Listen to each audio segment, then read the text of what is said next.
All right, let's jump right in. Today, we're exploring locomotor and orthopedic impairments and discovering exactly how we can transform our classrooms to truly support learners with physical challenges.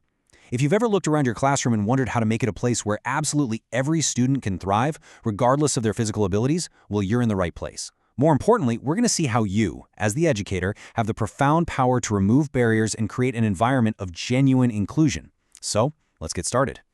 Here's our roadmap for today's explainer. We're going to cover labels versus reality, functional classroom challenges, observation over diagnosis, adapting the educational environment, and finally, overcoming inclusion barriers. Okay, Section 1, Labels versus Reality, the legal definitions versus the classroom experience. To start, we need to establish our baseline, right? Locomotor impairment is defined as a condition affecting a person's ability to move, maintain their posture, or use their limbs and body effectively. This broadly covers the physical mechanics of movement and stability that a student might struggle with on a daily basis. Think of this as the outward, functional manifestation. It's the actual movement itself.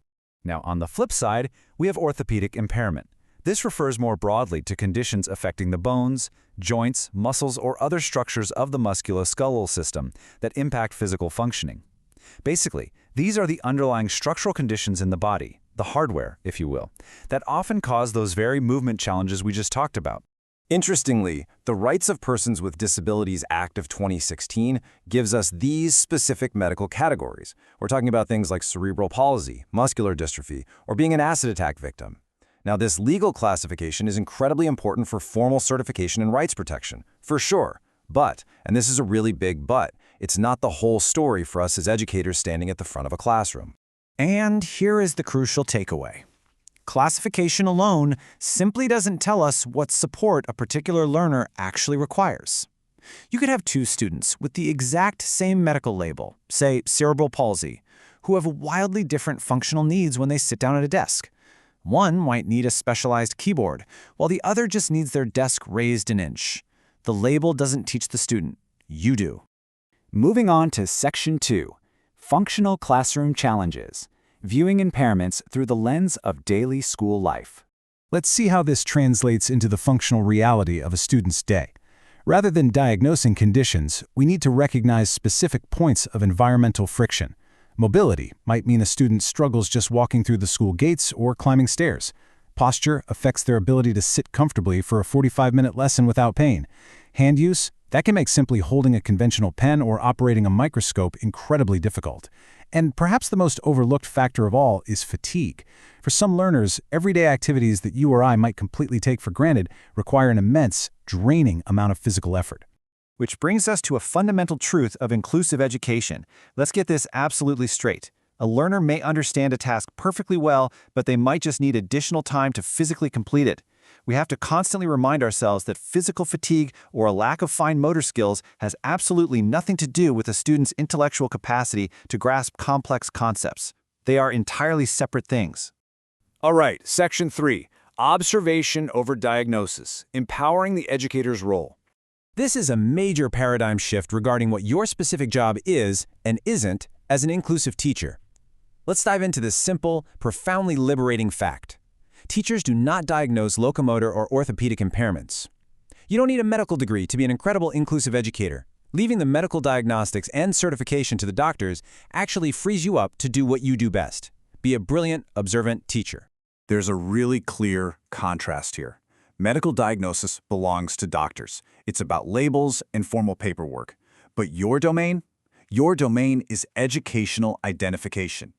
Your job isn't to label the student. Your job is to actively observe and identify the functional barriers preventing their participation, and to actively listen to the student and their family.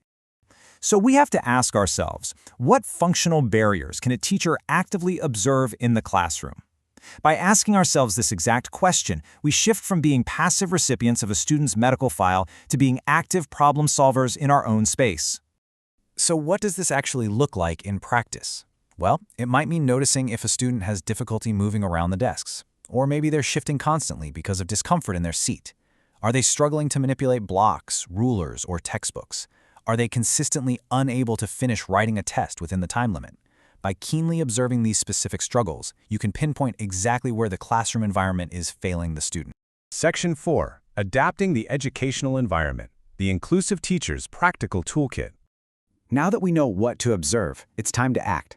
For a long time, the incredibly flawed standard approach was trying to force the learner to fit the rigid structures of the classroom, just jamming a square peg into a round hole. But the truly inclusive approach is the exact opposite. We must flex our teaching methods, our materials, and our physical spaces, rather than expecting a student to bend to an inaccessible system. Check this out. We can map specific functional barriers directly to practical classroom adaptations. For instance, if the physical barrier is difficulty writing rapidly, the adaptation isn't to force the student to write faster. No way. It's to allow extra time, accept oral responses, or provide a scribe. Poor posture? Simply adjust the desk height. Campus mobility issues? Make sure pathways, toilets, and clear spaces are easily accessible. These are highly actionable real-world steps. And you know, technology is an absolute game changer here. It's an incredible equalizer. Something as simple as speech-to-text on a tablet can completely remove the physical exhaustion of writing an essay. Things like adaptive keyboards or digital learning materials dramatically reduce physical barriers. These tools allow students to effortlessly bypass physical hurdles like fine motor fatigue, so they can focus entirely on the actual learning objective. I want to pause on this thought for a moment, because it is absolutely vital. Accommodations remove irrelevant physical barriers. They do not lower the learning standard. Never forget that providing extra time or a speech-to-text tool during an assessment isn't giving anyone an unfair advantage. It is simply giving that learner a fair opportunity to demonstrate their actual hard-earned knowledge without being penalized for a physical impairment. Finally, Section 5. Overcoming Inclusion Barriers, the 3 major hurdles and a shift in mindset. We have to honestly address the barriers that stand in the way of these ideal practices, because we all know the real world of teaching is full of complex hurdles. When we look at the top 3 barriers to true inclusion, physical accessibility in older buildings is tough, and a lack of resources or trained personnel, yeah, that's certainly frustrating. But look at that middle factor, attitudes. That is entirely in our control. Negative attitudes, whether that manifests as overt bias, low expectations, or even well-meaning pity and overprotection, can often be a much greater barrier to a student's success than their actual physical impairment. We see this clearly when we talk about peer support. We absolutely want to foster peer interaction, inclusion in games, and dynamic group work, but we must consciously ensure this doesn't cross the line into overprotection. Doing everything for the student completely robs them of their agency. We must always be encouraging our learners to develop as much independence as they safely can. So I want to leave you with this. Instead of asking, what can this learner do? Ask yourself, what can I change in the environment, the teaching method, the activity, or the assessment so that the learner can participate and demonstrate what they know? Seriously, ask yourself this every single time you step into your classroom. Because ultimately, the power to remove barriers and unlock a student's true potential, that's entirely in your hands. Thanks for joining me on this explainer, and I'll catch you next time.